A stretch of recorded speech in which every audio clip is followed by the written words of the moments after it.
Bienvenidos ya como cada viernes a esta pequeña transmisión que tenemos con el arqueólogo Eduardo Merlo. Arqueólogo, ¿cómo está? Muy buenas tardes. Buenas tardes, pues aquí un poquito de retraso, pero bueno, ustedes perdonarán. Pues sí, pero bueno, ya estamos con todos ustedes esperando que nos acompañen y el día de hoy hay un tema obligado ya que estamos pues a un día de la fecha y es la Virgen de Guadalupe.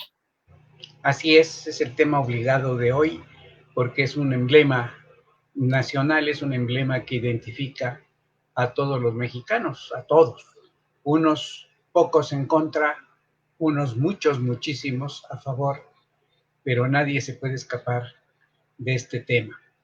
Pues estamos en él y se ha hablado mucho de la Virgen de Guadalupe, se ha escrito demasiado, hay cantidad de libros, de comentarios sobre este tema, hay unos enconados enemigos de toda esta tradición, hay la mayoría, como dije hace un momento, a favor de todo esto.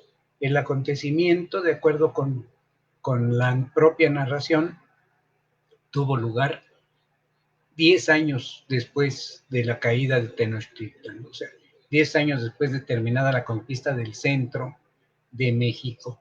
Y sin más, pues vamos a entrar en materia con una primera vista que tenemos aquí, que es interesante, que, bueno, resultó que es una panorámica muy chiquita, pero yo espero que ustedes agucen el ingenio y puedan verla.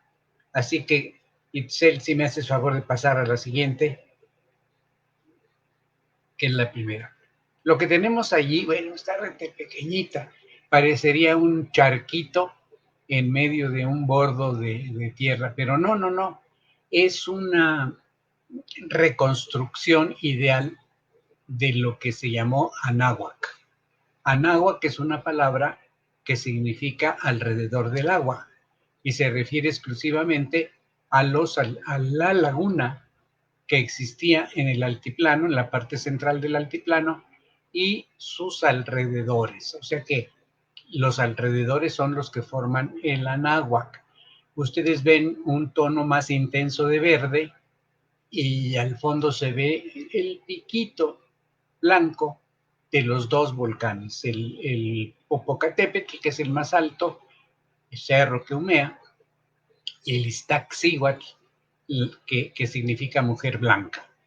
Es dos divinidades, las montañas se habían deificado y se consideraban protectoras, pues no solo de esta parte que estamos viendo de la cuenca, sino también para lo que nos toca en el actual Valle de Puebla. Ese como charquito de color azul en diferentes tonos es la enorme laguna que existía en el altiplano, en el centro del altiplano. Gigantesca. Realmente eran varias lagunas que estaban unidas, no había una división fuerte entre ellas. Estamos donde nosotros estamos parados mirando, es el norte, de tal manera que la parte verde es el este y el sur. Bueno, pues en ese espacio azul se ve la gran laguna que estaba formada por los lagos de, si vamos de norte a sur, de Xaltocan, de Ejecatepetl, de Texcoco, de México y luego de Xochimilco y Chalco hasta el fondo. Eran varios lagos que estaban unidos entre sí. Una curiosidad es que por un fenómeno natural extraño, esta enorme laguna, menos de la mitad, una tercera parte, la del sur, era de agua dulce y el resto era de agua salada. Pero todo esto es el Anáhuac, lugar a donde tienen eh, pues espacio los acontecimientos que estamos tratando. La que sigue, por favor. Esta es una reconstrucción de esa enorme laguna.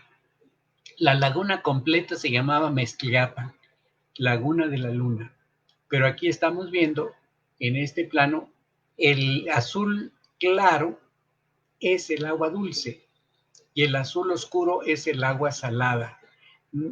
Es un fenómeno extraño porque originalmente no había ninguna división entre la parte dulce y la parte salada.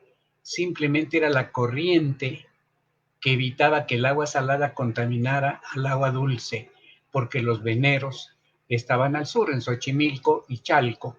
Aquí estamos viendo esos nombres. Xochimilco, Chalco es lo más al sur, con su laguna. Chalco era realmente casi una isla. Y luego estamos viendo pues la parte de Xochimilco, y la parte más verde, la que está verde, es donde los habitantes le habían ganado terreno al agua y habían construido sus famosas chinampas. Ahorita hablamos de las famosas chinampas. Pero vean, chinampas en Chalco y una gran extensión de chinampas en Xochimilco. Para que se unieran completamente, había un obstáculo. Ese obstáculo era la península de Culhuacán o Culhuacán. Ahí dice Culhuacán.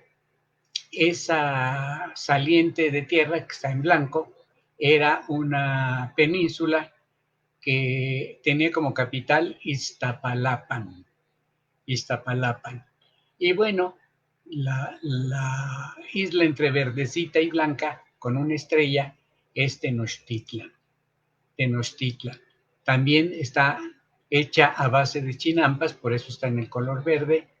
Y vemos hacia el noroeste un poquito de azul fuerte. Quiere decir que ahí también había una laguna medio salada. Ahí está Tlacopan y Azcapotzalco. Del otro lado está Texcoco, que era la gran ciudad, la más grande ciudad alrededor de la cuenca. Pues una cuenca porque era un lago. Cuenca se le dice al depósito del agua, era una cuenca lacustre endorreica. Suena muy rara la palabra. Endorreica quiere decir endo, hacia adentro, porque el escurrimiento de todas las montañas de alrededor iba hacia el centro y formaba estas gigantescas lagunas que lamentablemente fueron desecadas, haciendo unos desiertos, prácticamente unos páramos. El agua salada se volvió salitre y bueno, toda la gente que ahora vive, porque ya no hay nada del lago, queda un poquito de Xochimilco y nada o casi nada de Chalco. Todo lo demás se secó, se desecó artificialmente y ahora está completamente cubierta de casas habitación. Pero pensemos que en el siglo XVI, a principios del siglo XVI, esta era la situación de esa cuenca llamada Anáhuac, a donde estaba la laguna de la Luna, la Mezcliapan, la laguna de la Luna, y las ciudades más grandes, Texcoco, que era la más grande de todas, y luego seguía Azcapotzalco, y bueno, cuando llegaron los Mexica Tenochca, pues construyeron Tenochtitlan. Allí van a ser los acontecimientos. Si se fijan, de Tenochtitlan sale una línea hacia el norte, hacia arriba, un hilito azul, y toca la punta blanca de lo que es tierra firme. A donde esa línea azul toca lo blanco, ese es el cerro llamado Tepeyac. Tepeyac. Así que este cerro Tepeyac queda relativamente cerca de Azcapotzalco, pero pertenecía administrativamente a Texcoco. Por allá arriba está Teotihuacán, pero ya estaba abandonado. Teotihuacán se abandonó desde el siglo VIII y quedó como una ruina. Ahí se ve el lago de Zumpango, el lago de Xaltocan, el lago de Texcoco, y luego ya de agua dulce, pues el lago de México, y abajo el lago de Xochimilco, y luego el lago de Chalco. Así que bueno, vamos a la siguiente, para que veamos estos planos que son más interesantes. La que sigue, por favor. Bueno, aquí vemos en detalle, bueno, en general, a su izquierda ven la gran laguna completa, cómo estaba verdaderamente pues llena de agua, la parte salada, la parte dulce. Además, cuando hacía demasiado viento o cuando llovía muchísimo, el nivel del agua era tan fuerte que provocaba inundaciones en Tenochtitlan, de tal manera que era un problema. Ahí estamos viendo la laguna y del otro lado estamos viendo un detalle de esa laguna a donde se ve muy bien Tenochtitlan, esos puntos negritos que están al centro, es Tenochtitlan, y de ahí sale una línea que va a dar hacia el Tepeyac. Hasta abajo está la laguna de Xochimilco, el lago de Xochimilco, en fin, qué lástima que se perdió todo eso. Pero lo que nos queda al norte es toda una cordillera que se llamaba Cuauhtepec.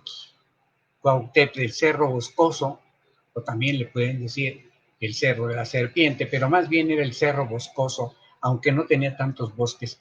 Estaba rodeado de bosques todo, menos esta parte a donde uno de los cerros, el más chiquito de los cerros que formaban esa cordillera, se llamaba Tepeyaca. Tenía menos bosques, menos vegetación que el resto de la náhuatl, que el resto de la laguna, por el tipo de tierra que había allí. La que sigue, por favor.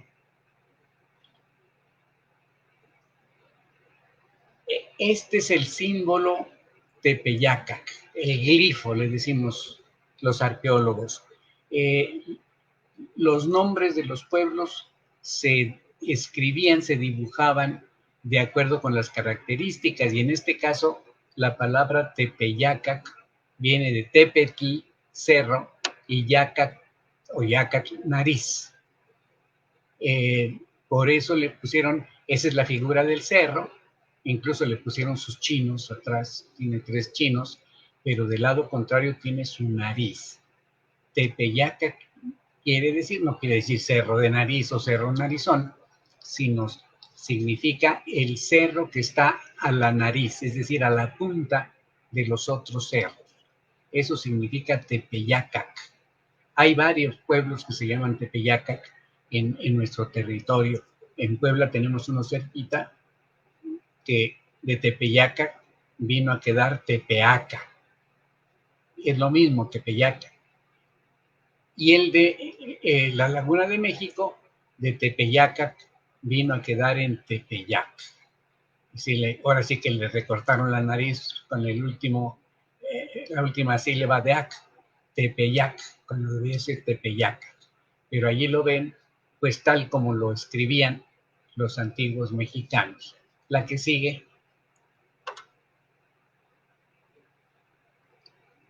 La que sigue, por favor. Este cerro, esta cordillera del Cuauhtépetl, fue habitada desde épocas verdaderamente antiguas, pues unos 2000, 3000 años antes de Cristo ya estaba ocupada. Tiene muchas cuevas, pequeñas cuevas que no son muy profundas. Algunas de ellas, la forma de las cuevas les pareció a los habitantes primeros que eran representaciones de la vulva del cerro. El cerro era femenino y por lo tanto tenía una cavidad en forma de la vulva femenina. Entonces, bueno, de la vulva, nada más es femenina la vulva.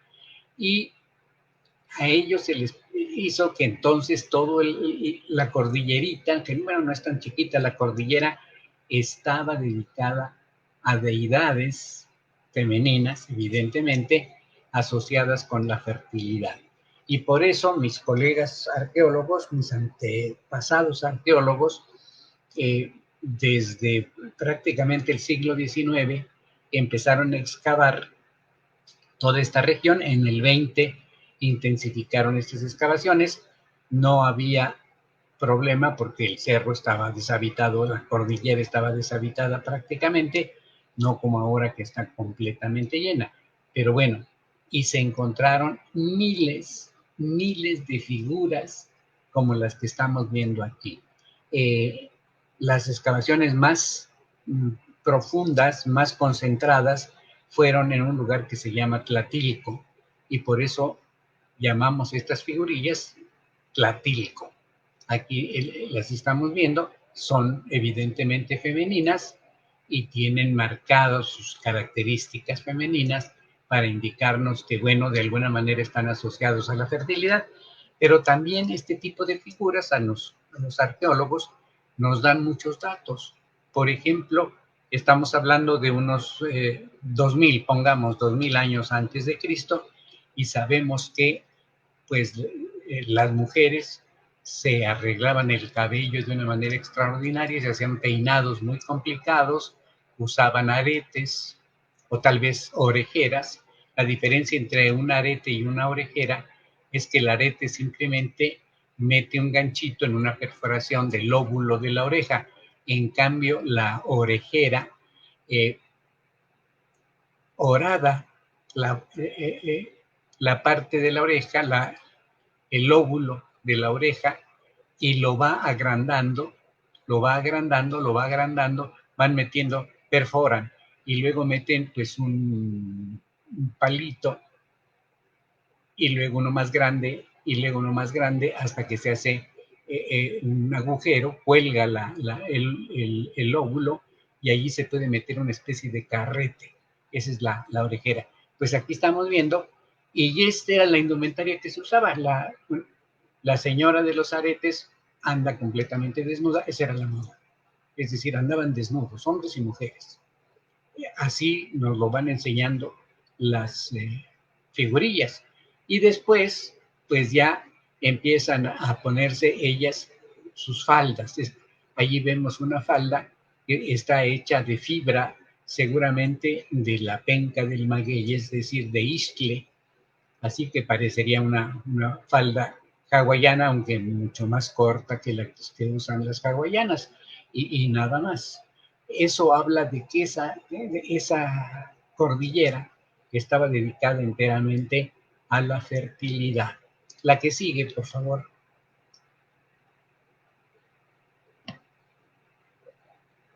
Se hizo una recreación de esto, la hizo un queridísimo amigo, Iker Larrauri, tomando en cuenta las figurillas, nos presentó este dibujo en donde se ve precisamente la indumentaria de aquellos tiempos.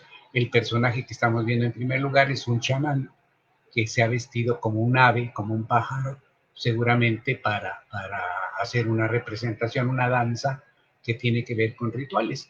Los demás están danzando, hay acróbatas, porque se han encontrado figurillas en esa forma, y toda la representación es de cosas, de figurillas que se han encontrado en las excavaciones.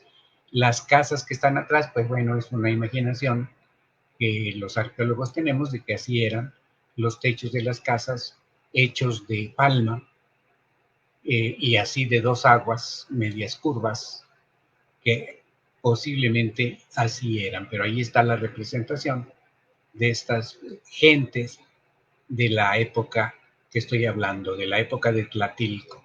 La que sigue, por favor. Y claro, en el Anáhuac, alrededor de la laguna, las comunidades, los pueblos fueron creciendo, se fueron agrandando, hubo mucho más posibilidades de progresar, había más comida, tenían mejores técnicas, en fin, y apareció la primera ciudad, la primera gran ciudad en el Anáhuac, en la Cuenca de México, donde construyeron una pirámide circular, es la que estamos viendo, es una pirámide circular enorme, muy extendida, no tan alta como extendida, y en la parte de arriba, bueno, pues se queda la huella de dónde estuvo el recinto, la casa, el cuarto o los cuartos, a donde estaban las figuras de las deidades que se veneraban. Lamentablemente, pues esta ciudad sufrió una desgracia porque cuando estaba en su apogeo, hubo una erupción del volcán Ajusco, que está al sur de la ciudad. Pero curiosamente, el Ajusco no hizo erupción por su cráter, porque estaba seguramente ocluido, tapado, de tal manera que la presión de la lava perforó un costado de la montaña del Ajusco y de allí salió la lava que cubrió esta ciudad. A ese agujero, por decirle de alguna manera, le dijeron los indígenas ombligo. Ombligo se dice Xitle.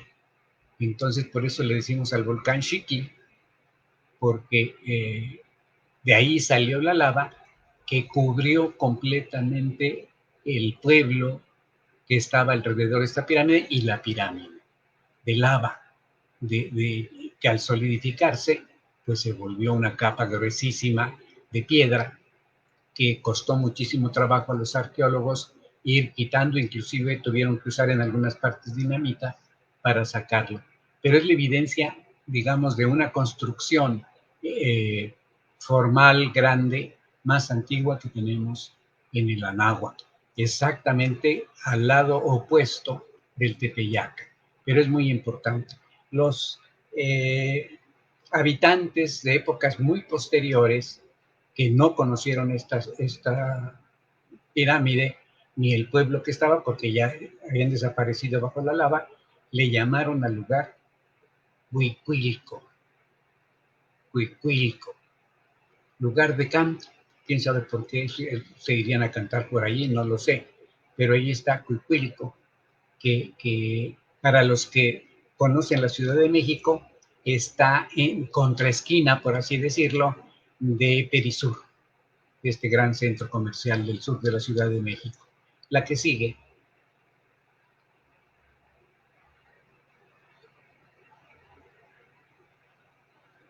Y bueno, la población de la Cuenca de México tuvo muchas ocupaciones. Gente iba y venía, gente llegaba y veía las maravillas de esa cuenca, agua por donde quiera, bosques que rodeaban, pues se fueron asentando. Y pues estaba muy cerca de Teotihuacán, cuando Teotihuacán vino a decadencia y fue abandonado, la élite de Teotihuacán emigró hacia la Cuenca de México. Muchos de ellos se asentaron en lo que más tarde se llamaría Azcapotzalco, otros se fueron a la orilla opuesta y se establecieron allí, a donde mucho tiempo más tarde estaría Texcoco. Así que, y al caer Teotihuacán, surgió la gran ciudad de Tula, con Seacatl como su gran gobernante.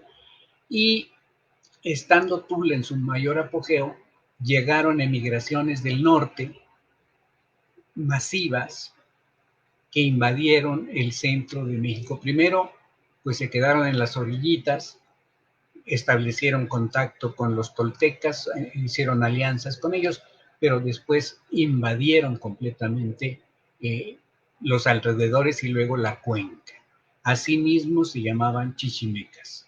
Aquí estamos viendo una representación de un códice que se llama el códice Tlotzin, y ahí se ve a un chichimeca. Los chichimecas eran considerados pues como bárbaros.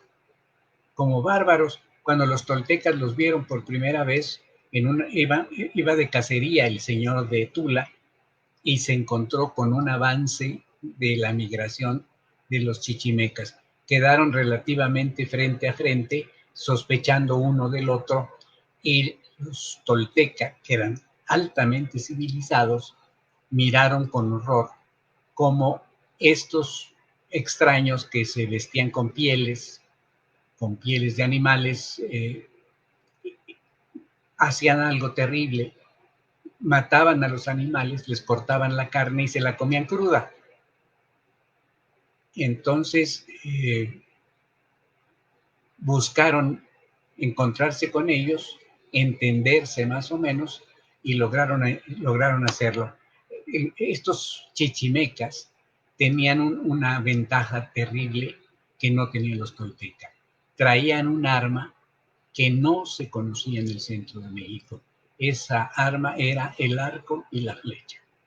Así que lograron hacerse de relaciones primero y luego ya, pues algo así como amistad. Y se dice que los toltecas le enseñaron a los chichimecas a cocer la carne para comerla, y los chichimecas enseñaron a los toltecas a usar el arco y la flecha. Bueno, pues estos chichimecas invadieron la Cuenca de México y se aposentaron en la serranía Cuautepec, y entre todo en el cerro Tepeyaca. Usaron las cuevas, algunas como templos, otras como habitaciones, en fin, y se hicieron poderosos allí en el Tepeyac. La que sigue, por favor.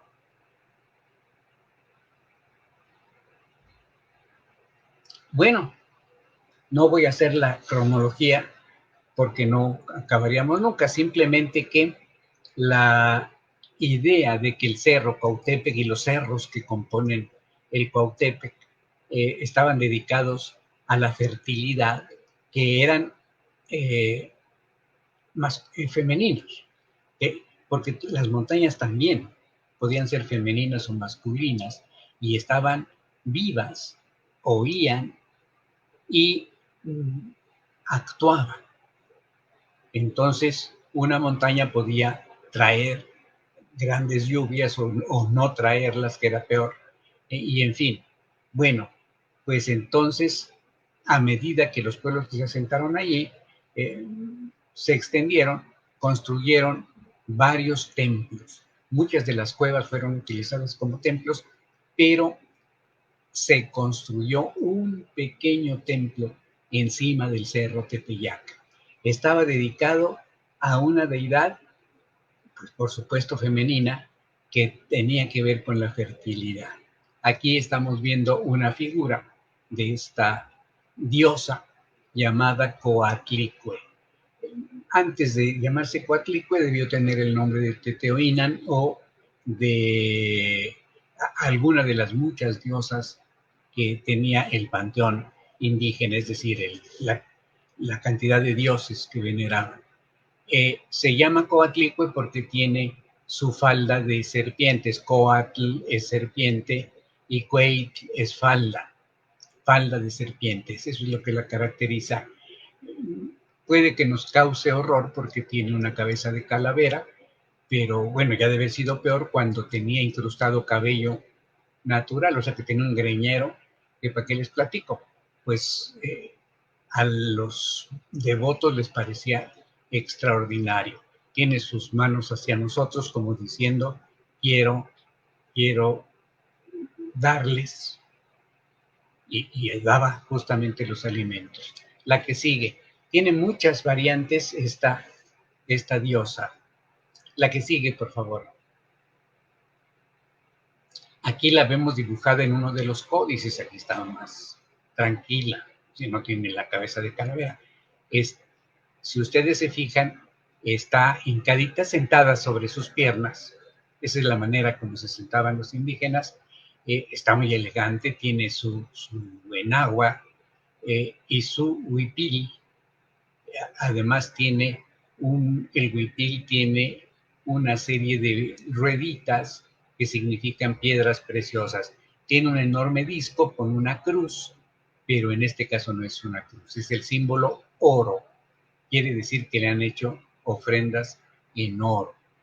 Está sosteniendo una bolsa con su mano derecha, está agarrando el cordoncito de la bolsa. La bolsa debe estar llena de copal, porque ella quiere que le ofrezcan este alimento sagrado que es el humo del copal. Y en la otra mano tiene un manojo de flores que apenas están a punto de abrirse. ¿Sí? Porque, bueno, pues ella es diosa de la naturaleza que va creciendo. Fíjense en su cabeza, tiene una enorme nariguera azul, porque está relacionada con el agua también, así que tiene su nariguera. Y tiene una orejera también azul, pues para hablarnos de eso, que está ligada al líquido elemento.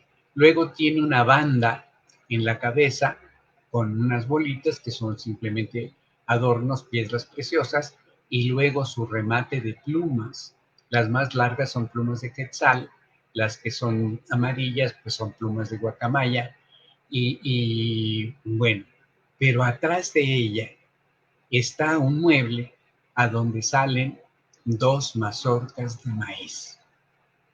Eso quiere decir que el mueble que está abajo es un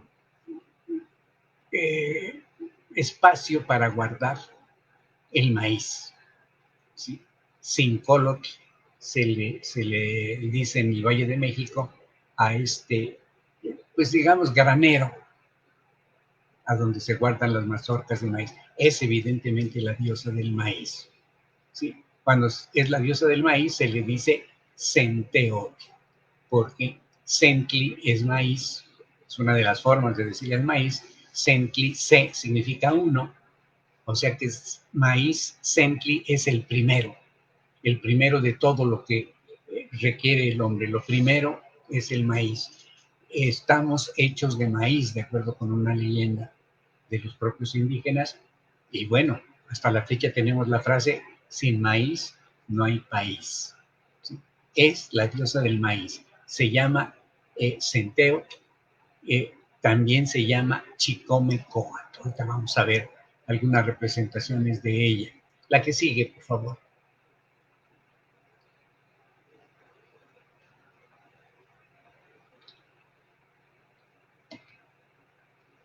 Este sería un dibujo, le pusieron allí la Malinche, pero es el vestuario de las mujeres indígenas. Esta indumentaria se llama huipil y abajo está la enagua. Las mujeres que traen el pelo suelto quiere decir que son solteras. En fin, la que sigue, por favor.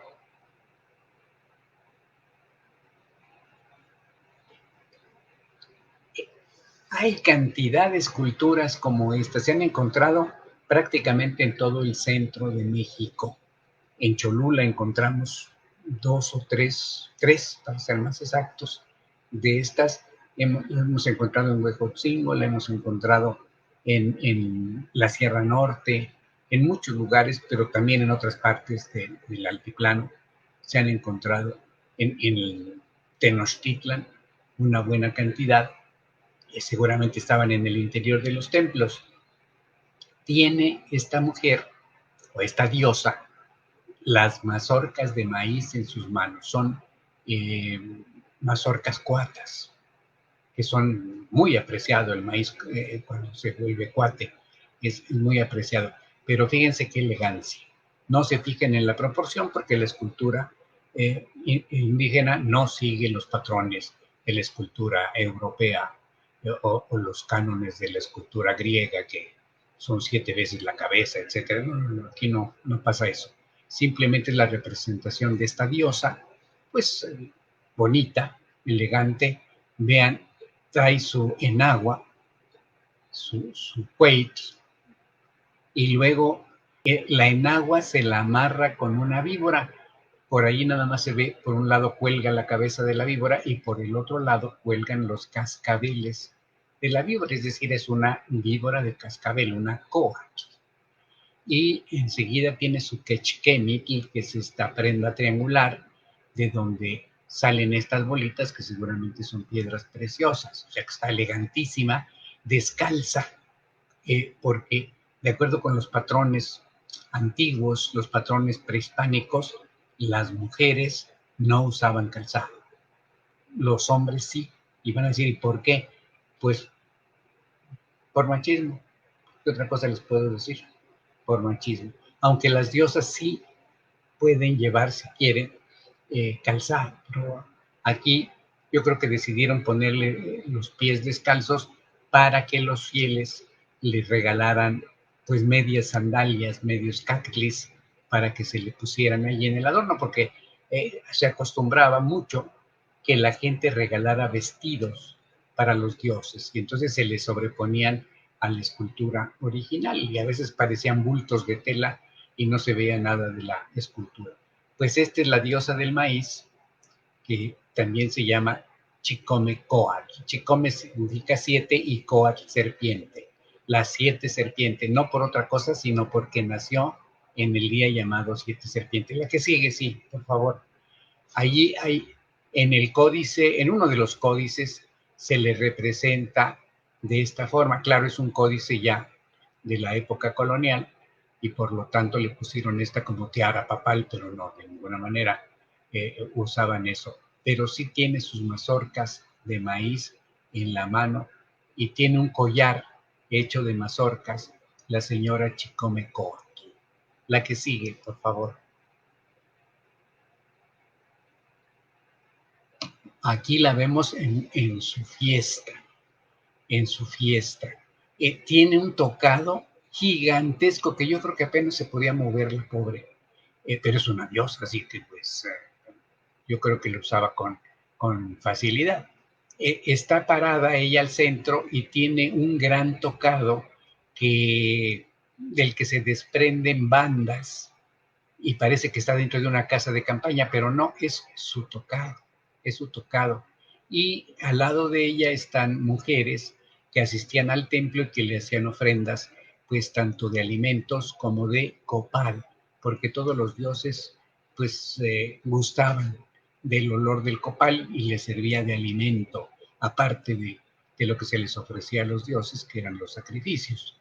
Pero bueno, aquí está este antecedente en el cerro Tepeyacac de esta deidad llamada Chicomecoatl, llamada también Teteoinan. En fin, la que sigue.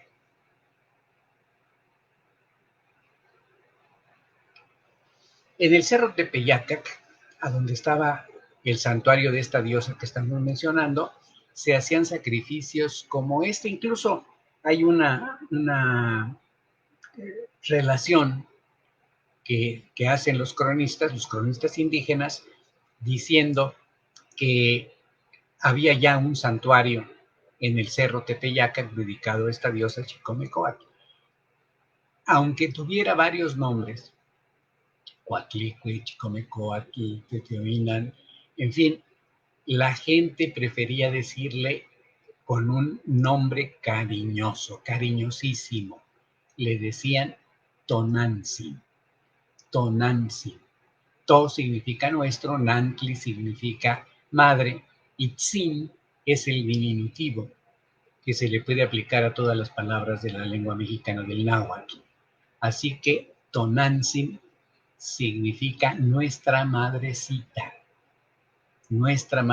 sí, en diminutivo cariñoso, respetuoso. El náhuatl es una lengua que permite usar esto y que se usaba muy frecuentemente, porque es una manera de dar cumplimiento a una cortesía y también de la aplicación del diminutivo en la lengua náhuatl. Heredamos los mexicanos, como en el idioma de otros pueblos similares, la exageración de los diminutivos. ¿Sí? El caminito, el arbolito, la piedrita, la casita, el arroyito, el animalito, el perrito, en fin, el patito, etcétera. Eh, Incluso cosas que en la lengua española no se pueden hacer diminutivos. No sé, la palabra ahora la hemos convertido en diminutivo, ahorita. Y así Tonantzin, nuestra madrecita, puede exagerarse cuando se dice Tonantzin, nuestra madrecitita. Pero también podemos decir Tonantzin, nuestra madrecititita.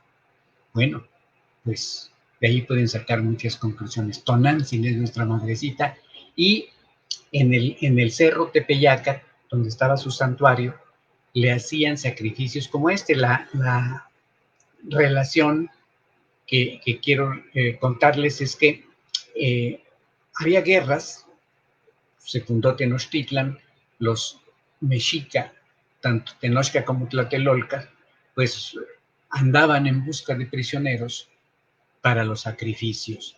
Y tuvieron una guerra con los de Huexotzinco. Eran muy frecuentes las guerras con los de Huexotzinco para capturar prisioneros de ambos lados y llevarlos hasta los templos para prepararlos al sacrificio de sus vidas en honor de los dioses. Pues resulta que los mexicas, en la época de Moctezuma Ilhuicanina, de Moctezuma el primero, el viejo, como se le llamaba también, sí capturaron una buena cantidad de huexotzincas, los llevaron a Tenochtitlan, los prepararon. Cuando digo los prepararon, quiere decir que los metían en una especie de escuela-prisión y allí los iban puliendo.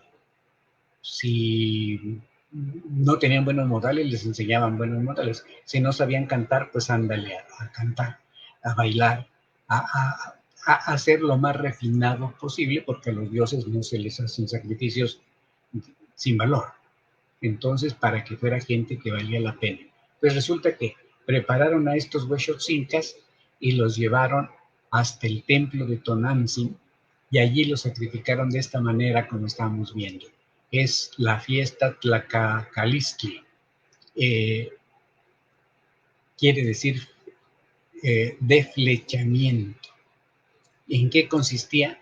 Así como ven, en amarrar al prisionero en un cuadro de madera, amarrarle las manos y amarrarle los pies, y luego pedirle a los guerreros más diestros que bailen alrededor de este aparato, de este cuadro donde está el pobre amarrado, y le disparen flechas, pero no para matarlo, solamente para herirlo.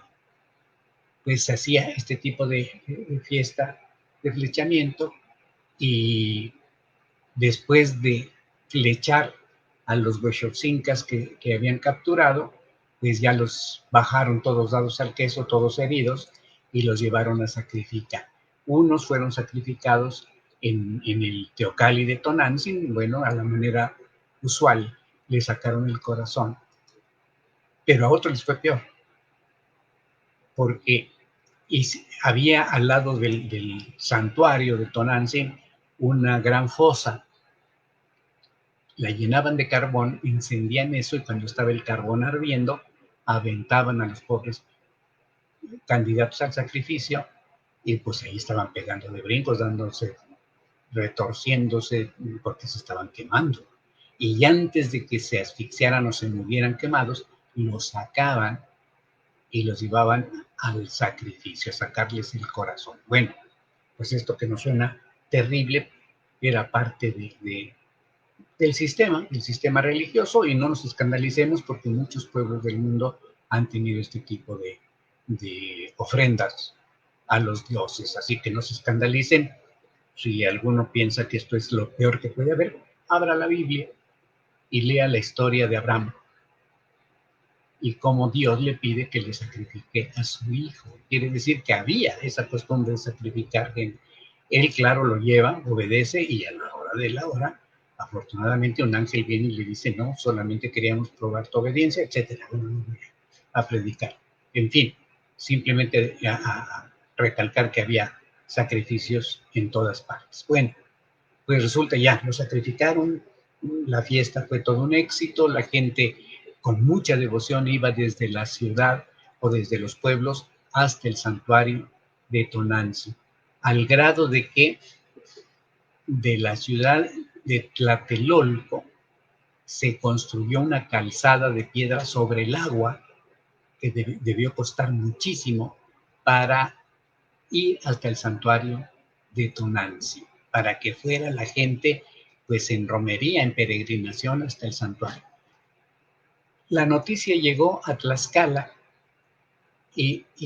perdón, es que no, tuve una equivocación, rectifico. A los que sacrificaron fueron de Tlaxcala. Entonces los huexotzincas, cuando se enteraron, se ofendieron. ¿Por qué no habían sido prisioneros huexotzincas?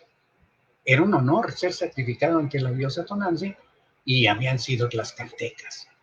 Estaban furiosos y no sabían cómo desquitarse. Pues por la noche, cuando ya todo había terminado, vino un comando, no le podemos decir de otra manera. Llegaron a la orilla del lago, buscaron familiares, les prestaron canoas, cruzaron el lago e incendiaron el templo de Tonantzin. Ardió el templo de Tonantzin, las llamas pues pronto fueron vistas desde todas partes del lago, vino gente, pero ya estaba hecho cenizas. Buscaron hasta donde se pudo qué era lo que había pasado. Moctezuma mandó llamar a los sacerdotes que deberían estar velando siempre en el templo y que por la fiesta pues no habían hecho caso. Y entonces les dijo, ¿qué pasó? Y ellos dijeron, pues no sabemos qué pasó. Nosotros abandonamos un momento el templo y fue cuando ocurrió el incendio. Y enojadísimo Moctezuma dijo, mátenlos a todos porque no saben cumplir con su deber, y los mataron. Pero por ahí alguien encontró evidencia, tal vez algún arma, algún escudo, alguna cosa así, de los Huexotzinco, y se dieron cuenta que habían sido ellos los que incendiaron. Entonces hubo una campaña, una guerra terrible contra Huexotzinco. Esto lo estoy diciendo porque sucedió en el templo de Tonantzin. La que sigue, por favor.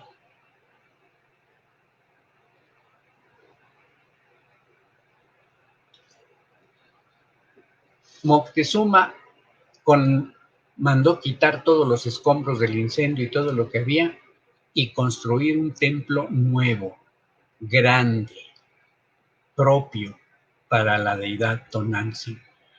Aquí tenemos la reconstrucción, porque es real esta pirámide. Está en Santa Cecilia, Acatitlan, al norte de la Ciudad de México, a donde termina la calzada Vallejo, y es Estado de México, a donde termina la calzada Vallejo, está este sitio arqueológico donde se encontró esta pirámide y se restauró, se dejó tal como debió verse en el mundo prehispánico. Pues así debió ser el templo de Tonantzin, un basamento con una gran escalera y arriba el santuario propiamente dicho. El santuario, el recinto, la casa a donde estaba la imagen de la diosa, la imagen venerada de la diosa. Dicen que también estaba junto con Tonantzin la imagen del dios Mixcoac. Pues bueno, es posible que ahí estuviera porque se consideraba su marido Mixcoac, pero, en fin. Pero yo lo que quiero es que se den una idea de cómo debió ser ese templo en el Tepeyaca dedicado a Tonantzin. La que sigue.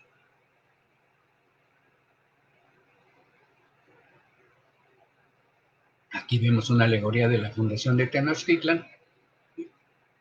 De acuerdo con el Códice Durán, ahí están los sacerdotes representantes del grupo que hasta entonces se llamaba Azteca.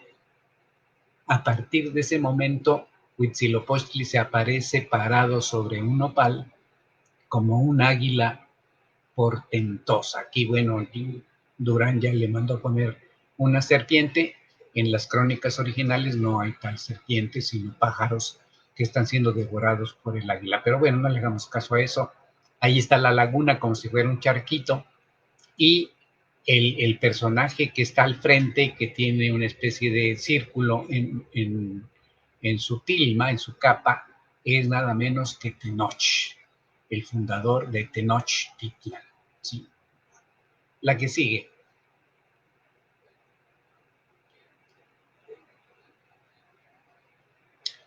Aquí vemos cómo se hizo Tenochtitlan, cómo se están construyendo las chinampas. Son troncos encajados en la laguna, sobre los troncos se ponen vigas, tablas, y luego sobre esos petates de palma muy fuertes, o de carrizo muy fuertes, y sobre esos echan tierra, mucha tierra, y se siembra. Y como está flotando prácticamente sobre el agua, siempre tiene humedad, y entonces da lo que se les antoje. Es un vergel. Así fueron haciendo crecer a la ciudad de Tenochtitlan. Con las chinampas, se llama chinampa porque se usaba mucho como base una hierba llamada chinamiki, una hierba del campo, llamada Chinamil y de ahí Chinama. La que sigue, por favor. Pues bien, Tenochtitlan cae bajo las armas de Hernán Cortés y sus aliados, los tlaxcaltecas, los empualtecas y todos los pueblos de la náhuatl que estaban hartos del cobro de impuestos, de las arbitrariedades que se cometían por parte de los tenochcas. Ya no dejaban mucho para sus aliados de Texcoco y de Tlacopan, y entonces la gente tenía un rencor absoluto contra ellos. Cuando Hernán Cortés llega con las intenciones de, bueno, se descara de que realmente lo que quiere es conquistar, estos pueblos se unen a las fuerzas de Cortés, así que van a atacar Tenochtitlán, Xochimilcas, Chalcas, gente de Texcoco, gente de Tlacopan, gente de Azcapotzalco, de Coyohuacán, de Mixcoac, de Atlihuehuayan, que después será Tacubaya, en fin. Y los únicos que permanecieron fieles a Tenochtitlan y que no se aliaron con Cortés fueron la gente del pueblo de Xaltocan.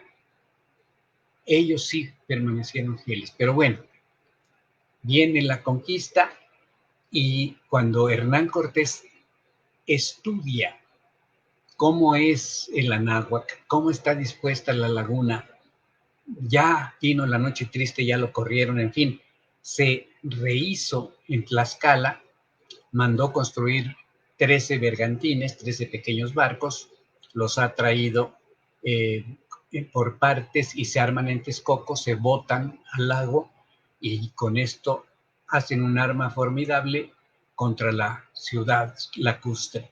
Y bueno, al estudiar el entorno, se da cuenta que Tepeyacac es un lugar estratégico porque desde la cima del cerro Tepeyacac se domina prácticamente todo el lago. Así que allí manda Gonzalo de Sandoval, uno de sus capitanes, que construya su real. Real se le dice a su campamento. Y desde allí, aprovechando la altura del templo y aprovechando las estructuras de madera que estaban afuera, se hicieron las atalayas, es decir, los miraderos, o miradores, para ver cómo iba la batalla del asedio de Tenochtitlan. Evidentemente, debieron destruir el recinto que estaba en la parte alta y destruir las imágenes de la señora Tonantzin y del señor Mixcoac y de los otros dioses que pudieron estar allí y dejar solamente la base piramidal para usarla como mirador. Justamente estoy poniendo esta fotografía antigua de la iglesia que se llama de las Rosas, que es la que está exactamente atrás de la basílica y que se sube por una escalera cuya barda va ondulando, y ahí está un monumento que imita un barquito. Bueno, ese templo que está hasta arriba es seguramente donde estaba el templo dedicado a la diosa Tonantzin, nuestra madrecita. La que sigue.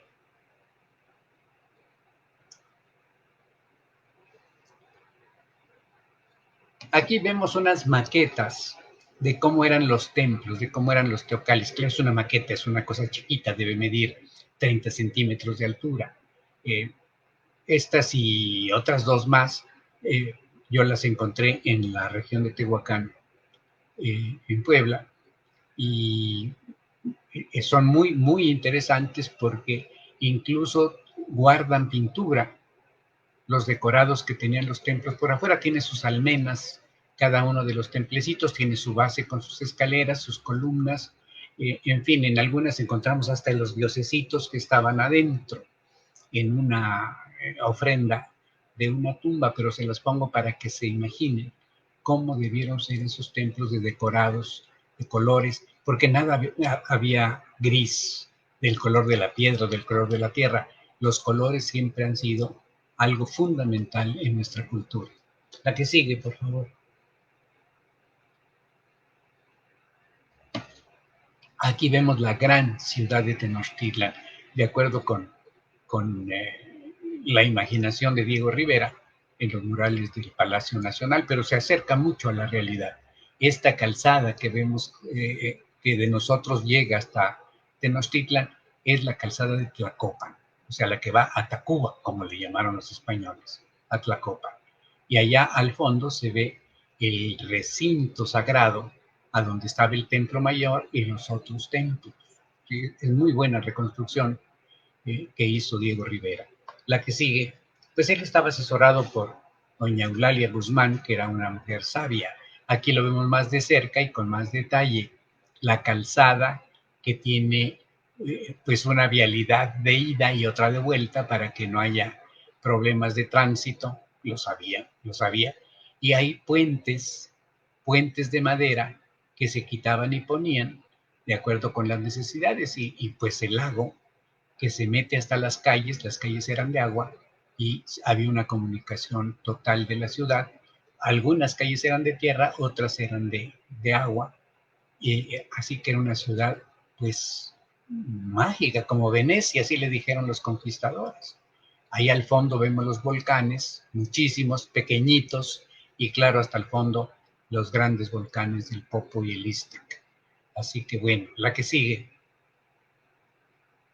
Y luego, sobre las ruinas de Tenochtitlan se construye la Ciudad de México. Este es un plano de cuando la ciudad se reformó, porque primero la hicieron sobre los escombros de Tenochtitlan y cada quien agarró lo que pudo abusivamente.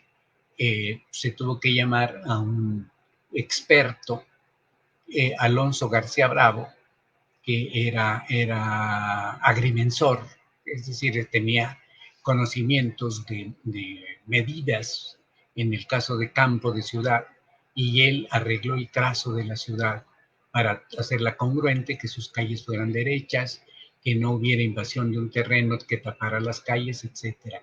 Así que aquí ya vemos a la Ciudad de México y el lago. Antes de que les entrara la ventolera de secar el lago, pues aquí vemos la ciudad rodeada de agua. Al fondo pues se ven los pequeños cerros donde está Texcoco y bueno, eh, pequeños salientes. eh, Uno de los cerros que salen de la laguna eh, es ahora el Peñón de los Baños, para que nos demos una idea. Así que, claro, los españoles respetan originalmente las calzadas, que eran tres, una que iba hasta Iztapalapa, aunque en un punto se bifurcaba para ir a Coyohuacán. Esa calzada iba hacia el sur, se llamaba Calzada de Iztapalapa. Por alguna razón, en la época colonial, le quitaron el nombre de Iztapalapa y le pusieron Calzada Tlalpan. Pues es Calzada de Tlalpan. Y donde se volvía dos, había un pequeño templo dedicado al dios Xolotl, al dios Xolotl. Por eso la calle que está allí se llamó Xola, por Xolotl. Ahí salía la calzada para Iztapalapa y la otra para Coyohuacán. Pero bueno, la que sigue.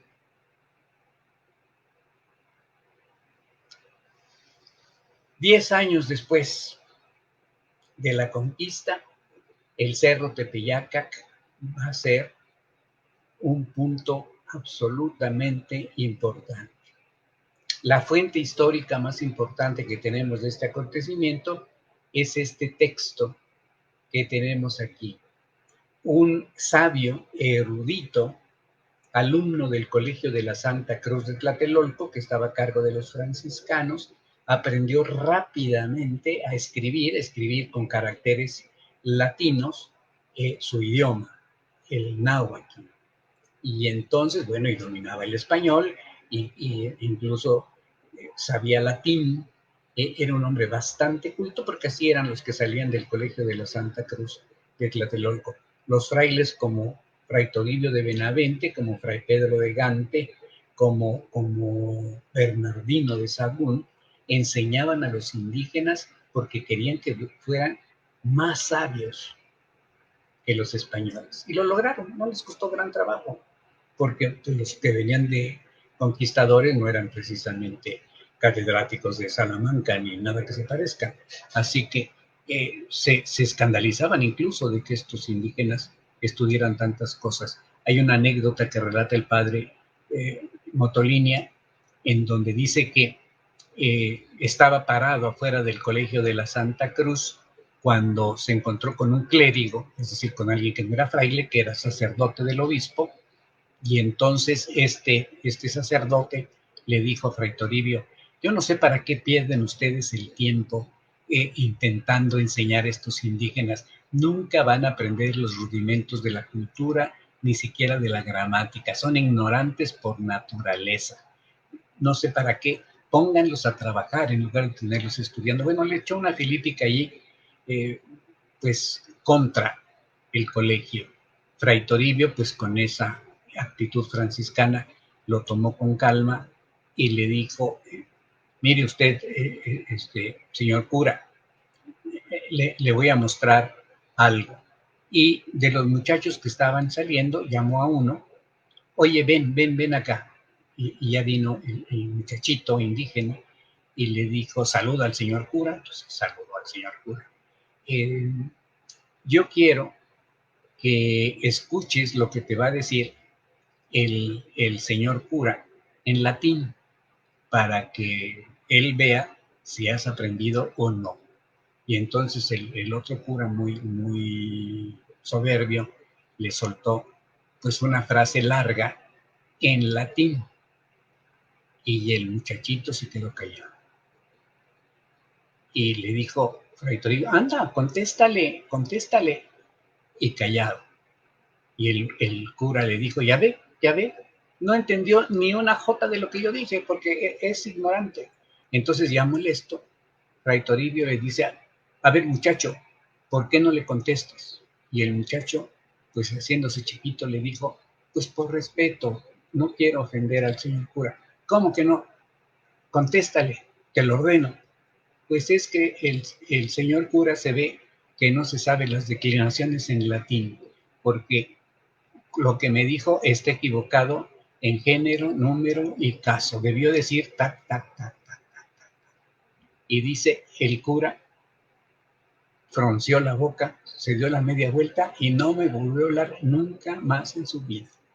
Pues sí, así que este sabio de Azcapotzalco, que estudió en Tlatelolco y que llegó a ser gobernador indígena de la Ciudad de México, se llamaba Antonio Valeriano. Y él escribió la historia que había escuchado de su familia, de su entorno, de sus amigos, de lo que había sucedido en el año de 1531. Y por supuesto lo escribe para los demás, sus paisanos, para los que hablan su propia lengua, que es el náhuatl. No conocemos el título del libro, se perdió la primera hoja, la pasta, por decirlo de alguna manera, y como se acostumbra con los documentos antiguos que están en esa situación, se les nombra con las primeras palabras del texto. Y aquí están en mayúsculas y luego en muy grandes letras las palabras con las que empieza este texto. Nican Mopowa. La B es la U, no había U como la conocemos en la escritura del castellano del momento de la conquista. Se ponía la V, por eso muchos le dicen V, porque hacía las veces. Así que se llama Nican Mopohua. Nican Mopohua. ¿Y qué dice ese texto? Pues va haciendo las letras más chiquitas, pero empieza la narración hermosísima. Nican Mopohua Motepana, Incuenin Yancuican, Cuitlamaguisoltica Moneshiti, Insenpisque Poxli Santa María Diosinansin, Tosiguapiloctocatzin, Inoncan Tepeyaca, Motenegua, Guadalupe. Y sigue, y sigue, y sigue, y sigue. ¿Qué dije? Aquí se cuenta, aquí se narra cómo por primera vez, como gran portento, se apareció la Virgen Santa María, Madre de Dios, nuestra venerable reina, allá en Tepeyac, que se nombra Guadalupe. Y sigue el texto, y va narrando la historia de estas apariciones para los hablantes de náhuatl. Así que todos los que escucharon esto quedaron extasiados. Es lo que había sucedido. La que sigue, aquí está la firma, don Antonio Valeriano. Mira qué letra tenía este alumno del colegio de Tlatelolco. Y abajo él mismo pone su carácter de juez. Dice juez Antón Valeriano, y se sienta en su equipali, en su trono de autoridad. Tiene su bastón de topil y arriba tiene el glifo de su nombre indígena, que no lo conocemos, pero debió llamarse Totoquihuatzin o algo por el estilo, por lo que tiene arriba ese guajolotito, esa ave, como recargada en el respaldo del sillón. La que sigue, ándale. Pues el Nican Mopogua nos dice que un macehual quiere decir pobre, que no pertenece a la nobleza, que vivía en el pueblo de natural del pueblo de Ixhuatepec, pero que vivía en un pueblito llamado Tulpetlac, lugar a donde se hacen petates de tule, Tulpetlac le decimos ahora. Bueno, obedeciendo a los franciscanos, salía en la madrugada entre viernes y sábado, caminando desde su pueblo, cerca de Cuautitlán, para llegar a la doctrina en el convento de Tlatelolco, en el colegio, a un lado del colegio de la Santa Cruz. Ahí tenían que acudir los indígenas de determinados pueblos todos los sábados. Empezaba muy temprano, entre las 7 y 8 de la mañana, el catecismo, la doctrina, y tenían que acudir, no importa que vivieran lejos. Así que el pobre seguramente salió por ahí de las 2 o 3 de la mañana para ir caminando, trotando, como acostumbran los indígenas, darle vuelta al cerro Tepeyac y tomar la calzada de ese nombre para llegar a Tlatelolco a tiempo a la doctrina. Y cuando estaba justo a un lado del cerro Tepeyac, escuchó música. Y bueno, hoy nos extrañamos de oír música, incluso hasta si no la oímos ya estamos preguntando qué pasó. Pero entonces, ¿de dónde podía salir la música? Así que, escuchando esta música arriba del cerro, él no subía al cerro, le daba vuelta para llegar pronto a la calzada. Le entró la curiosidad, oyó esa música maravillosa y subió a la parte alta del cerro Tepeyac. La que sigue, por favor. Aquí vemos en esta pintura que se encuentra en la iglesia de las Rosas cómo los indígenas iban a la doctrina. Ahí están recibiendo la doctrina por parte de los frailes franciscanos. Y cuidado que no fueran, porque entonces recibirían castigos de azotes. Igual si llegaban tarde, eran azotados públicamente y bueno, será una vergüenza que quedaran en esa situación. Así que aquí estamos viendo cómo están siendo adoctrinados estos indígenas. La que sigue. Aquí está esta foto que nos da la idea. Ahí está la iglesia de Santiago Tlatelolco. A un lado está el colegio de la Santa Cruz, que es todo ese enorme claustro que se ve, y enfrente de la puerta de la iglesia las ruinas del templo mayor de Tlatelolco, que estaba dedicado a Huitzilopochtli y a Tlaloc. Claro, cuando los frailes construyeron el convento y la iglesia, usaron las piedras del antiguo adoratorio y taparon con tierra todo lo que quedaba. Ahora las excavaciones arqueológicas han dejado esta combinación y por eso se llama ahora Plaza de las Tres Culturas, porque Está la cultura prehispánica, la cultura colonial, y bueno, aquí no sale, pero pues la unidad habitacional sería la cultura moderna o actual. La que sigue. Sube al cerro y se encuentra con algo maravilloso. El cerro era relativamente estéril, era un cerro seco. Había magueyes, había huizaches, había nopales, había cazaguates, pero que son arbustos, más bien árboles delgados, porque los bosques no estaban allí, el suelo no permitía, estaban un poquitito más allá del cerro Pautepec, y cuando sube se da cuenta de que estos arbustos y todo lo que crece ahí parecería como de piedras preciosas, como si fuera de los metales más finos. No se menciona oro porque el oro no era importante para los indígenas, pero bueno, y en esta pintura que también está en la Iglesia de las Rosas, se ve como en el cielo hay un enorme jardín y los ángeles lo están regando. Esta es una alegoría muy bonita, muy fina, porque en el mundo prehispánico se pensaba que en el cielo, arriba de las nubes, había un paraíso lleno de flores y de verdor, que era regado por los ayudantes del Señor de la Lluvia, los tlaloques. Aquí pues son tlaloques ángeles. La figura de los ángeles le encantó a los indígenas que no la conocían. Les llamaron angelosme y les fascinaban. La que sigue.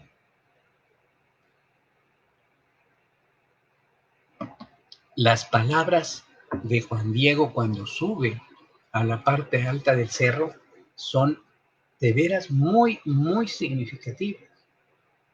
Cuando ve toda esa maravilla, como que todo fuera una preciosidad, él reflexiona y el texto de Antonio Valeriano ya traducido dice: ¿acaso por ventura soy digno de lo que oigo? Quizás sueño, me levanto de dormir, ¿dónde estoy? ¿Acaso estoy donde dejaron dicho los viejos, nuestros ancestros, nuestros abuelos, la tierra de flores, Xochitlalpan, la tierra de nuestro sustento? ¿Acaso ya es aquí la tierra del cielo? Hacia allá estaba mirando sobre el cerrito hacia el oriente, de donde salió el canto precioso y celestial. Estas palabras del indígena son extraordinarias. Se llamaba Cuatlatohuatzin antes de que llegaran los conquistadores y luego fue bautizado con el nombre de Juan Diego. Los españoles, los frailes franciscanos eran muy devotos de San Juan Bautista y también de San Diego de Alcalá, así que no es raro que usaran continuamente estos nombres, Juan, Juan Diego, o para las mujeres, María, María.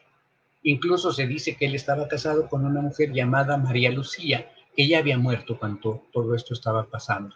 Así que era viudo y vivía con su tío, un anciano, en Tulpetlac.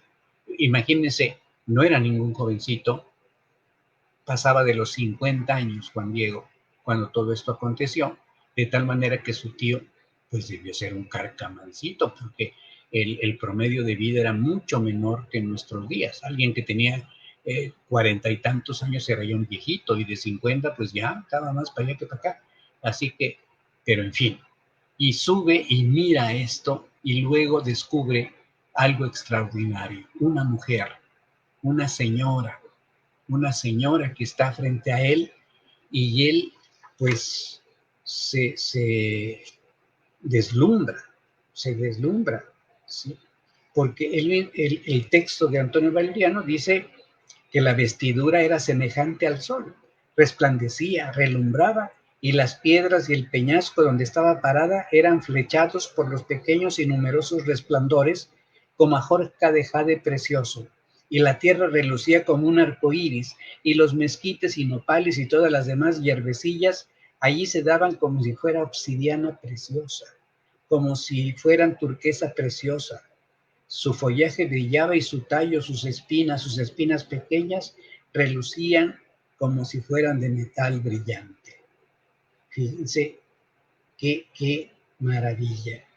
Y luego viene algo hermosísimo. Se saludan y lo saluda la señora. ¿Y cómo le dice? Bueno, en la lengua náhuatl es muy hermoso porque esa es la forma correcta de saludar. Kimoliwili, Tlashikaki, Masokoyo, Huansi, Campa, Intimohuica, etcétera, etcétera. Le dice, escucha, el más pequeño de mis hijos. Le dice Xocoyot. Por eso mucha gente le dice a los niños chiquitos Xocoyote, porque Xocoyote es el brotecito, eso significa. Escucha el más pequeño de mis hijos, Juanito, ¿a dónde vas? Y él le contestó, mi señora, mi reverenda mujer, mi niñita, mi reverenda doncella, iré a donde te veneran en tu casa de Mexico Tlatelolco, a seguir las cosas sagradas, etcétera, etcétera, etcétera. El saludo es muy cordial y cuantas veces se van a ver, se van a saludar. Juansi es la palabra castellana náhuatl. Juanito, Juansi, Juanitzi, Juanitito, el más pequeño de mis hijos. ¿Cómo estás? Y él siempre le contesta, señora y niña mía, la más pequeña de mis hijas. Esa es la forma, digamos, de cortesía de la lengua indígena. La que sigue, por favor.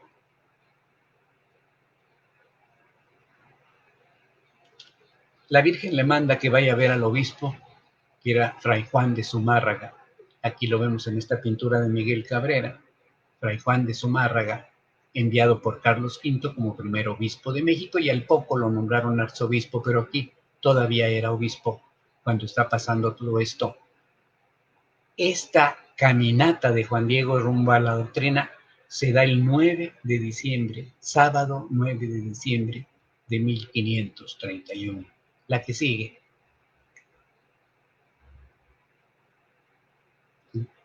Cumple Juan Diego, va a buscar a Zumárraga, pero pues como siempre sucede, le cuesta mucho trabajo entrar y cuando finalmente le dice que ha visto a una señora, que le dice que quiere que le construyan una casa en la punta del cerro Tepeyaca, pues lo oye, pero no le cree.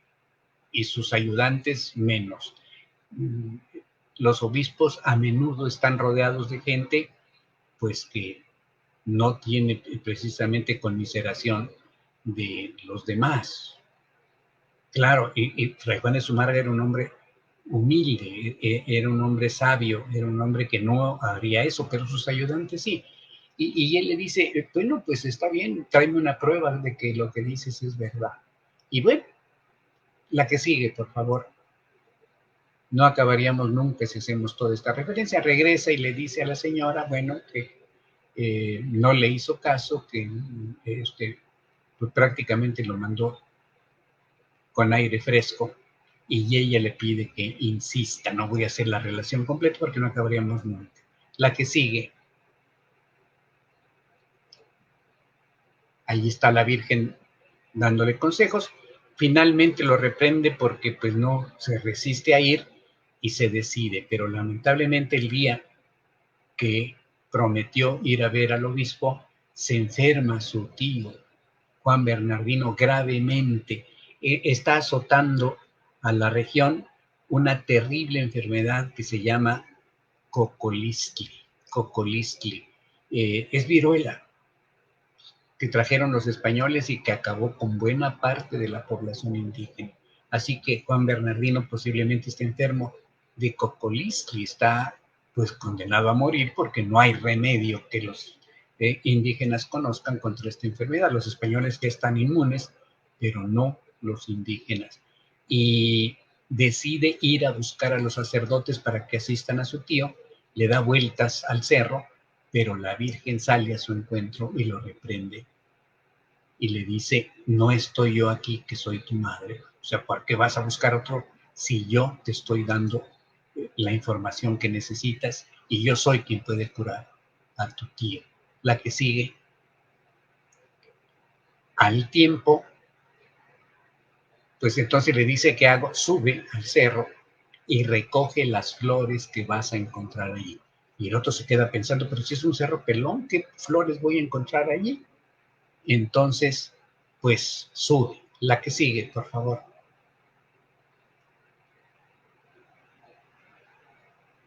Y se encuentra con que el cerro está lleno de flores. El texto dice Castilan Xochitl, es decir, flores de Castilla. Se está refiriendo a las rosas. No había rosas en este territorio, las trajeron los españoles, pero habían pasado 10 años y ya se estaban dando perfecto. Pero no en invierno y menos en un cerro donde nadie las sembró. Así que es un milagro el que encuentre las Castilan Xochitl, las flores de Castilla, las rosas, y las recoge en su tilma, porque para esto todos los indígenas traen una capa. Cuando salen lejos, la capa es muy larga y se llama tilmachtli. También puede llamarse ayatl. Y le sirve de bolsa de mandado, así que en este caso, pues lo llenan de flores. La tilmachtli de Juan Diego Perlatohuatzin. La que sigue. Mientras tanto, para demostrarle a Juan Diego que pues no estoy aquí, que soy tu madre, aparece simultáneamente en la choza de Tulpetlac a Juan Bernardino. Y aquí sí le dice algo muy importante a Juan Bernardino. Él la reconoce porque ha oído las pláticas de su sobrino y lo sana, y lo cura inmediatamente a lo que parecía imposible, pero le dice algo importantísimo. Yo soy la siempre Virgen María. Yo soy la siempre Virgen María de Guadalupe, de Guadalupe. El nombre que le está diciendo es eso. Ha habido una polémica y una de propuestas y de gente que hasta se batiría en duelo si alguien le lleva la contraria para decir que no dijo Guadalupe, sino inventan una cantidad de palabras. Cuatlachopeu, dicen que la que nos quitó a los que nos devoraban, en fin, y otros nombres peores. Para nada, le dice Guadalupe. El texto de Antonio Valeriano dice Guadalupe. En el náhuatl no existe la letra G, pero en el texto sí se usa la letra G. Los indígenas le dirán Cuatlalupe, con C, Cuatlalupe, porque no conocen la G. Pero en fin, se cura Juan Bernardino y él recibe el mensaje del nombre de la señora, que además se manifiesta de una manera extraordinaria. Le dice a Juan Diego, yo soy la que mira bien a todas partes. Qué bonito, la que mira bien a todas partes. O madre de aquel por quien vivimos. La que sigue, sigue. Pues lleva las rosas después de 1000 problemas ante el obispo. Le dice, aquí traigo la prueba, y lo que dice, enséñamela, despliega su tilmachtli, caen las rosas. Juan Diego no sabe lo que trae atado al cuello. Ahí está impresa la imagen de la señora que mira bien a todas partes. La que sigue. Aquí vemos cantidad de pinturas ahí que presentan este momento en que en la tilma de Juan Diego está la imagen portentosa de Nuestra Señora de Guadalupe. La que sigue. Y bueno, se hace un escándalo en toda la ciudad, corre por todas partes la buena nueva, y los indígenas construyen en 15 días una ermita improvisada para cumplir el deseo de la Virgen. Y se hace una procesión. Aquí estamos viendo parte de una gigantesca pintura que está actualmente en el Museo de la Basílica, en donde se ve cómo llenan la calzada de Tepeyaca, hoy se llamaría Calzada de los Misterios, esa calzada Tepeyaca, y ahí traen la imagen, los clérigos, los nobles de la ciudad, rumbo al Tepeyac. Incluso los indígenas toman sus canoas y les permiten vestirse con los atavíos de antes de la conquista, así que sacan sus trajes de guerrero, sus arcos, sus flechas, y a uno se le zafa una flecha y le atraviesa el cuello a otro. La que sigue, allí va la procesión con la imagen, esta pintura del padre Carrasco, acercándose a la ermita. Claro que el padre Carrasco pintó una ermita muy bonita, debió ser mucho más simple y su techo de paja. Pero ahí va la imagen al lugar que ella escogió para que le hicieran una casa. La que sigue.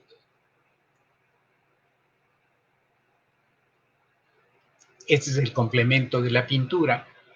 Ya la colocaron en el altar.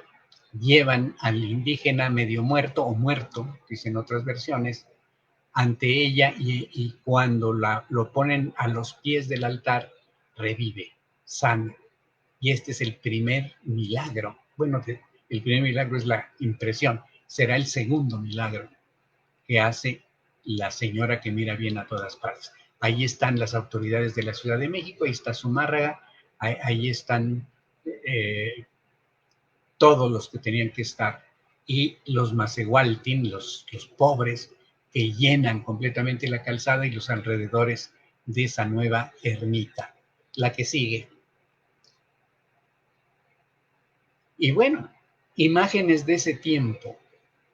Aquí vemos esta imagen de Nuestra Señora de la Inmaculada, de la Asunción de la Virgen, que se encuentra en el convento franciscano de Cuautinchan, en Puebla. Vean la costumbre de poner un ángel que despliega sus alas para soportar a la imagen, para que se pare sobre esto la imagen de la Virgen María, y cómo tiene un aura luminosa, un resplandor, y claro, la están rodeando los ángeles, la están coronando inclusive. La que sigue. Son imágenes contemporáneas.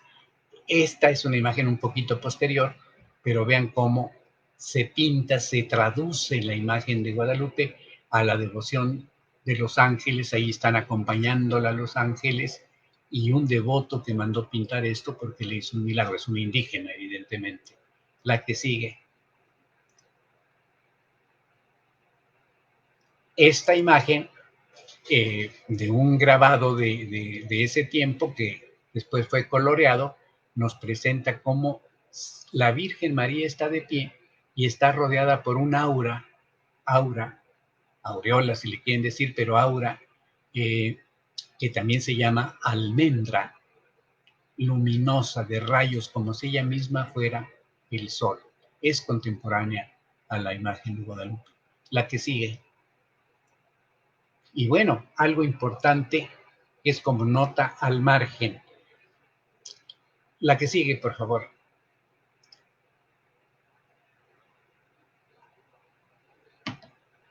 Creo que se quedó atorada la... Sí. La que sigue, por favor. No, pues se quedó atorada la imagen. Esperemos que lo pueda resolver doña Itzel. Aquí está. Esta imagen, fíjense cómo está la Virgen con sus rayos, con su aureola, y el ángel abajo, nada más que hay una repisa entre el ángel y la Virgen, pero son imágenes contemporáneas. La que sigue, por favor.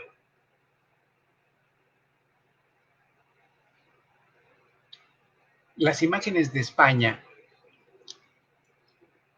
famosas son esta, la Montserrat, la que sigue.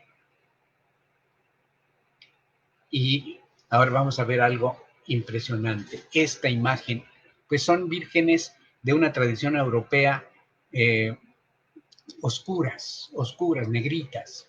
Entre ellas está esta que se venera en Cáceres, en el santuario originalmente de los padres jerónimos y ahora de franciscanos, y se llama Guadalupe.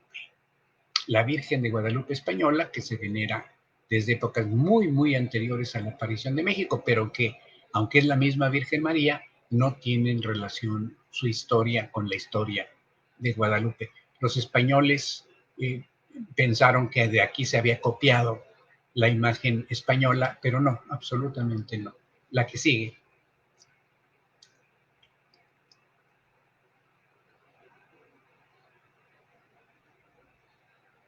Pues aquí estamos viendo imágenes de la Virgen María. La que sigue, nos vamos a detener mucho. Y bueno, pues la Virgen fue impresa milagrosamente, de ahí que se hagan pinturas como esta, en que se ve al Padre Eterno, a Dios Padre, con su paleta y su pincel, pintando la imagen en la tilma de Juan Diego. A su lado está el Espíritu Santo, en forma humana, tiene la paloma en el pecho para que sepamos que es el Espíritu Santo. Y supuestamente la segunda persona, que es Jesús, está en el vientre de su madre. La que sigue, en la iglesia de Zacatecas, de Guadalupe, Zacatecas, encima, en la piedra clave, está esta representación igual. El Padre Eterno está pintando la imagen de la Virgen y una serie de santos alrededor. La que sigue,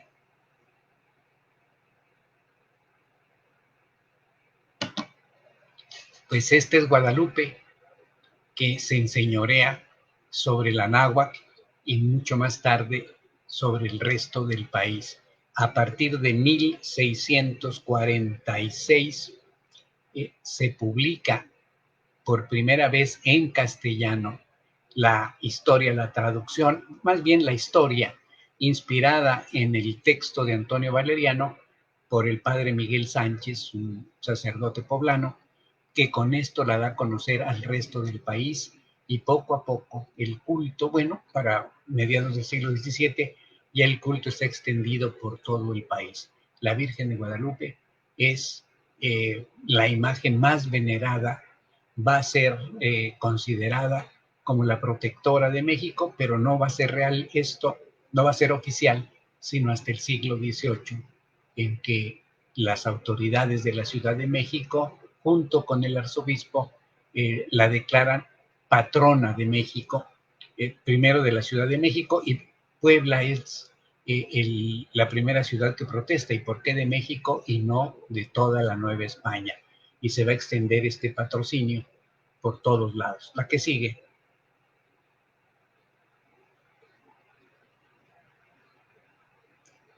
A raíz del gobierno de este arzobispo Alonso de Montúfar, el culto a la Virgen de Guadalupe se va a extender por todos lados. Así que, pues, es el principio de, pues, su reinado, por llamarle de alguna manera. Se va a extender por toda la Nueva España, y se va a ir más allá de la Nueva España, incluso a América del Sur. La que sigue, por favor.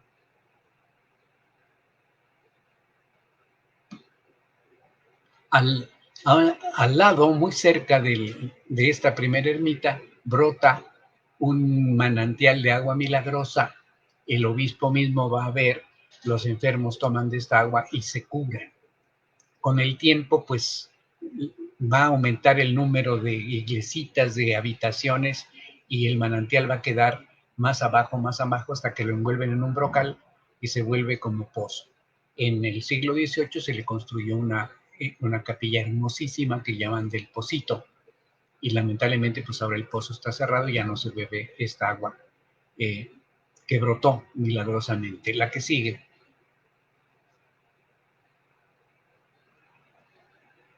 Y bueno, ya en el siglo XVIII se construirá la gran iglesia colegiata.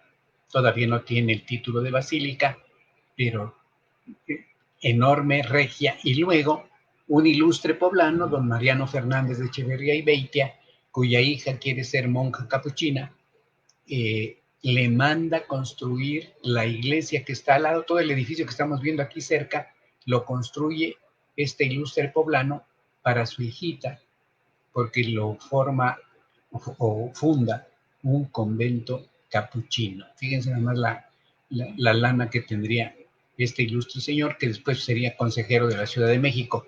Y al fondo vemos la iglesia de las Rosas, con esa escalera de barda ondulada y con la imitación de las velas de un barco, que unos marinos que se salvaron milagrosamente invocando a la Virgen trajeron el mástil y lo envolvieron en esta forma de vela. La que sigue.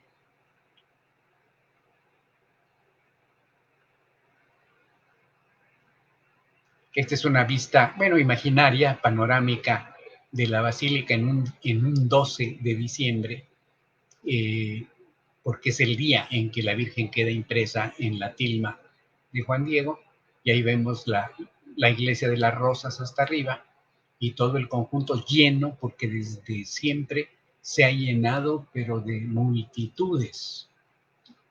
La que sigue.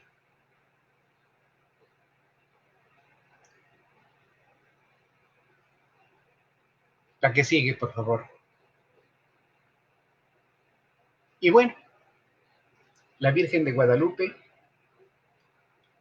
es reina de los mexicanos, ahí está Juan Diego y ahí están los indígenas para indicar que, bueno, ella se manifestó primero a los indígenas y bueno, después al resto de los novohispanos y luego de los mexicanos. Hay muchos cuadros que representan a estos personajes que están eh, dando homenaje, reverencia a la señora que mira bien a todas partes. La que sigue, por favor. Tanto indígenas como mestizos y bueno, los mismos españoles se vuelven devotos de la Virgen de Guadalupe. La que sigue, por favor. Y bueno, aquí dice Canehual, Insenquisca, Semica, Texpochtli, Santa María Inansi, Inguelneli Teotlios, Inipalnemohuani. Yo soy la única, la siempre Virgen Santa María, Madre del verdaderísimo Dios, por quien se vive. Pues mañana es un acontecimiento importante, es 12 de diciembre. Por ahí oigo las noticias que dicen por primera vez estará cerrado el santuario en un 12 de diciembre. No, no es por primera vez, ha habido varias veces. En 1629, a raíz de una inundación que sufrió la Ciudad de México, la sacaron de su santuario y la trasladaron a la catedral. Estuvo 5 años en la Catedral de México, así que por 5 años no estuvo abierto su santuario. Eh, También estuvo cerrado cuando se bajó la imagen para cambiarle el marco, etcétera, etcétera. Y luego, mucho tiempo después, durante la persecución religiosa, en que se sacó secretamente la imagen original, estaban las autoridades enemigas del culto rodeando la basílica, pero pues se hizo una perforación en la parte de atrás, la sacaron en una caja. Cuando los soldados, o los policías más bien, detuvieron a los que llevaban la caja y dijeron, ¿qué lleva allí? Pues no, nada del otro mundo, son cosas que no valen mucho la pena, y le extendieron un billete de 50 pesos, de 1927, 26, perdón. Pues era una fortuna, así que nosotros dijeron, no, pues no hemos visto nada, pásenle, pásenle. Y la imagen fue resguardada en una casa particular de la calle de Meave, ahí cerca de República del Salvador, hasta que terminaron los conflictos y pudo regresar felizmente a su santuario. Pues aquí la ven, a la única, a la siempre Virgen Santa María, Madre del verdaderísimo Dios, por quien se... Pues muchas gracias por el rollo, me faltó mucho, pero ya. Deben ustedes hacer otras cosas y yo me estoy metiendo mucho más allá, estoy abusando de su tiempo, pero ojalá y mañana se acuerden, bueno, hoy mismo en la noche serán las mañanitas a la Virgen, y mañana se estarán transmitiendo misas. No está abierta la basílica, está cerrada, se pueden seguir por televisión, y el Papa mismo ha concedido indulgencia plenaria a los que hagan esta veneración desde sus casas. Pero bueno, nosotros ya hablamos y estoy viendo que hay muchísimas preguntas. Pues muchas gracias. Y Excelito, tienes la palabra. Así es, pues muchísimas gracias por acompañarnos esta noche y bueno, también queremos agradecer a Silvia, a Linda, que también está aquí con nosotros, a Henry, Arturo, María de la Luz, Alex también que se conectó con nosotros, Adriana, Cecilia, Connie también que nos está escribiendo, Sara, Ángel, también Pamela Rubio, que está por acá, y pregunta que le gustaría saber cómo es que los indígenas fabricaban sus telas? Bueno, en telar de cintura. Todavía muchas indígenas lo hacen en telar de cintura. Las mujeres amarran el telar a un árbol, a un poste, lo que sea, y luego se lo amarran en la cintura y entonces extienden sus hilos y empiezan a tramarlos y urdirlos hasta formar las telas. Muy bien, también queremos agradecerle la presencia a Rayito, a Ángeles, Un abrazo. que también está por acá, Rosario, también muchísimas gracias, Florencio, Esperanza, perdón, que pregunta, ¿quién lleva a cabo la reconstrucción en Santa Cecilia? El arqueólogo, ay, se me fue el nombre, Eduardo, ay, se me fue el nombre de mi querido maestro, era mi tocayo. Ahorita me acuerdo, porque me agarraron así como que de improviso. Muy bien, también le enviamos saludos a Angelina, a Mónica también, que estuvo al pendiente, Pamela Rubio, que también pregunta si podría decir a partir de qué fecha el lago de Tenochtitlán se quedó sin agua. Varias fechas, empezó a hacerse desde alrededor de 1556 y una parte, y luego otra a finales del siglo XVI, otra hacia 1606, otra hacia 1620 y tantos, y bueno, pues finalmente a finales del siglo XVII abrieron un tajo, acabaron el tajo en las montañas para que se fuera el agua a la zona del estado de Hidalgo. Bien, también queremos saludar a Dolores Deep, quien también estuvo conectada. Un abrazo, Palolita.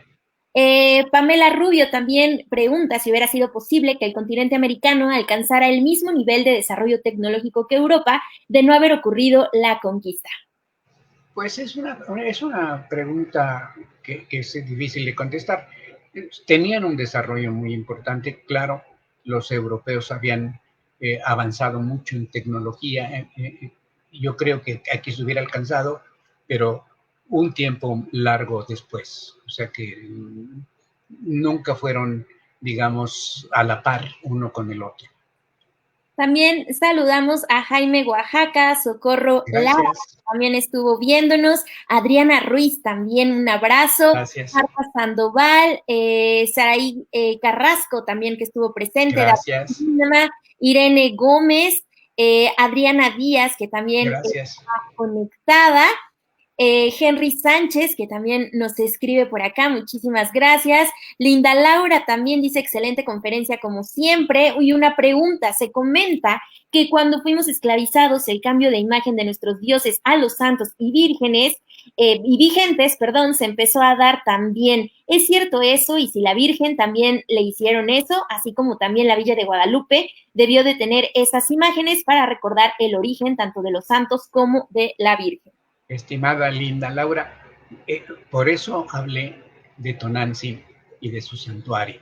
Sí se dio este cambio, este sincretismo de la esencia de los dioses antiguos, suplidos por los santos cristianos. Y en este caso, las imágenes de la Virgen María a veces responden, son la respuesta de los evangelizadores a la antigua tradición indígena.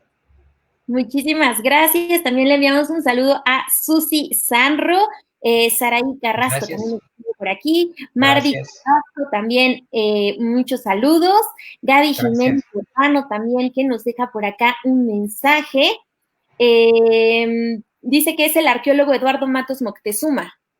¿Pero quién? ¿Quién es ese? El arqueólogo Eduardo Matos Moctezuma es mi querido maestro y amigo y tocayo y mil cosas. Cumplió 80 años, por cierto. Sí, entiendo que lo está comentando sobre el nombre que no recordaba ahorita en este momento. No. No fue Eduardo Matos.